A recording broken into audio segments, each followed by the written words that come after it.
सोलापूरचे डॉक्टर शिरीष वळसणकर यांच्या मृत्यू प्रकरणामध्ये रोज नवीन खुलासे आणि नवीन ट्विस्ट समोर येत आहेत। अगोदर आर्थिक व्यवहारामधून शिरीष वळसणकर यांनी स्वतःला संपवल्याचं बोललं जात होतं, पण मृत्यूनंतर त्यांच्या डायरीमध्ये सापडलेल्या चिठ्ठीमध्ये त्यांनी त्यांच्याच हॉस्पिटलमध्ये काम करणाऱ्या मनीषा मुसळे माने हिच्यावरती आरोप केले होते। त्या महिलांनी दिलेल्या धमक्यामुळेच शिरीष वळसणकर यांनी तणावामधून स्वतःला संपवलं असं बोललं जात होतं। त्यामुळे मनीषा मानेला संशयित आरोपी म्हणून अटक करण्यात आली। पण आता वळसणकर यांनी मृत्यू अगोदर जी चिठ्ठी लिहिली होती त्याच्यावरून वेगळाच संशय व्यक्त केला जातोय। शिरीष वळसणकर प्रकरणामध्ये घातपात झाल्याचाही संशय व्यक्त केला जातोय, तर दुसरीकडे त्यांच्या मुलाची आणि सुनेची देखील आज चौकशी केली। एवढेच नाही तर शिरीष वळसणकर यांच्या हॉस्पिटलमध्ये जादू टोण्याचे प्रकार घडल्याचं समोर येतंय। वळसणकर यांनी लिहिलेल्या चिठ्ठीबद्दल संशय का व्यक्त केला जातोय? हॉस्पिटलमध्ये जो काही जादू टोण्याचा प्रकार समोर येतोय त्यामध्ये पोलिसांनी नेमकं काय सांगितलंय, चला सविस्तर पाहू। डॉक्टर शिरीष वळसणकर यांच्या पॅन्टीच्या खिशामध्ये सापडलेल्या चिठ्ठीमध्ये त्यांच्या हॉस्पिटलमधील प्रशासकीय महिला अधिकारी मनीषा मुसळे मानेचा उल्लेख केला गेला होता। मनीषा माने या महिलेचे काही कारनामे शिरीष वळसणकर यांना माहिती झाले होते, म्हणून त्यांनी मनीषा माने या महिलेला कामावरून काढून टाकलं होतं। पण यानंतर मनीषा मानेने स्वतःला आणि स्वतःच्या मुलाला संपवल अशी धमकी डॉक्टर वळसणकर यांना दिली होती आणि त्याच तणावामधून त्यांनी स्वतःला संपवलं असं अगोदर स्पष्ट झालं होतं।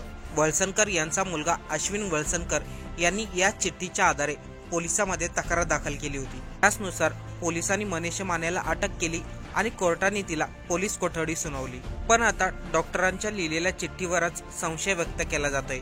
सोलापूरचे पोलीस आयुक्त एम राजकुमार यांनी माध्यमांशी बोलताना सांगितलं होतं, आम्हाला डॉक्टरांच्या खिशामध्ये कोणत्याही प्रकारची चिठ्ठी सापडली नव्हती। पण त्यानंतर बऱ्याच वेळाने डॉक्टर वळसणकर यांच्या खिशामध्ये चिठ्ठी सापडल्याचा दावा खुद्द पोलिसांनीच केला होता। त्यांच्या खिशात जी चिठ्ठी सापडली होती ती मराठी भाषेमध्ये लिहिलेली होती।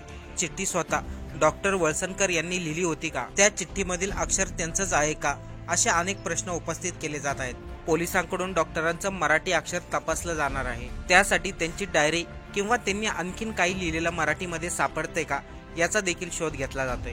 पोलिसांना जी चिठ्ठी सापडली होती ती त्यांनी अक्षर तज्ञाकडे पाठवली आहे आणि त्याचा अहवाल येणं बाकी आहे। त्यामुळे या चिठ्ठीवरून वेगवेगळे संशय व्यक्त केले जात आहेत। स्वतःला गोळी झाडून घेण्याच्या काही दिवसा अगोदर डॉक्टर वळसणकर यांनी आपल्या वकिलाची भेट घेतली होती। तिथे त्यांनी आपल्या मृत्यूपत्रामध्ये बदल केल्याची माहिती मिळते।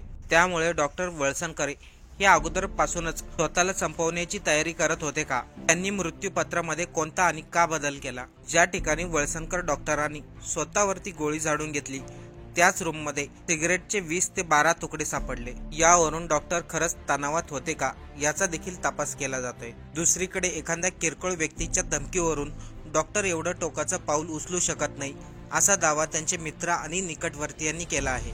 त्यांचं शालेय जीवनापासूनच डॉक्टर होण्याचं स्वप्न होतं, ते त्यांनी पूर्ण केलं।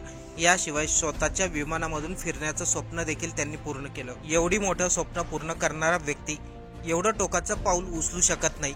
नक्कीच या प्रकरणामध्ये काहीतरी गडबड आहे। या घटनेच्या 2 दिवसा अगोदर डॉक्टर वळसणकर यांनी आपल्या जवळच्याच मित्राजवळ मन मोकळं केलं होतं। गेल्या 1.5 वर्षापासून आपले जवळचे नातेवाईक आपलं खच्चीकरण करत आहे। ती व्यक्ती वयाने लहान असून देखील आपला सारखा अपमान करते असं डॉक्टर शिरीष वळसणकर यांनी त्यांच्या मित्रांना सांगितलं होतं। त्या व्यक्तीचं हॉस्पिटलमध्ये वर्चस्व वाढलं होतं। त्यामुळे डॉक्टर शिरीष वळसणकर यांच्या म्हणण्याला हॉस्पिटलमध्ये जास्त कोणी महत्त्व देत नव्हतं। त्या व्यक्तीने 3 वेळेस हॉस्पिटलमध्ये डॉक्टर वळसणकर यांच्यावरती हात उचलला होता। एवढंच नाही तर हॉस्पिटलमधील मनीषा माने त्या व्यक्तीच्या हातातील बाहुल्या बांधल्या होत्या। त्या व्यक्तीच्या सांगण्यावरूनच मनीषा माने हे काम करत होत्या।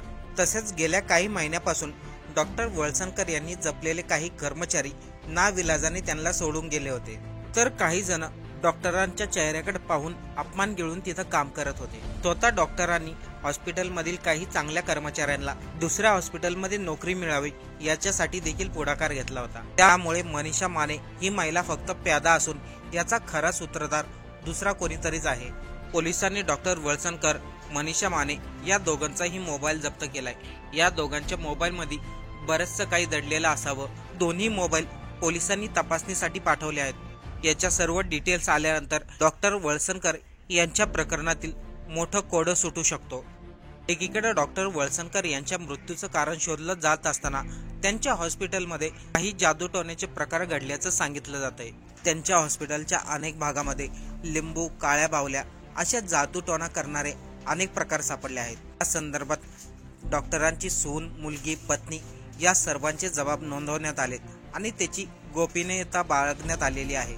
खरंच डॉक्टर वळसणकर यांनी मनीषा माने या महिलेच्या धमकीमुळे तणावामधून स्वतःला संपवलं होतं की त्याच्या पाठीमागे आणखीन कोणत्या तरी व्यक्तीचा हात आहे, हे सर्व पोलिसांच्या तपासामध्ये स्पष्ट होईल।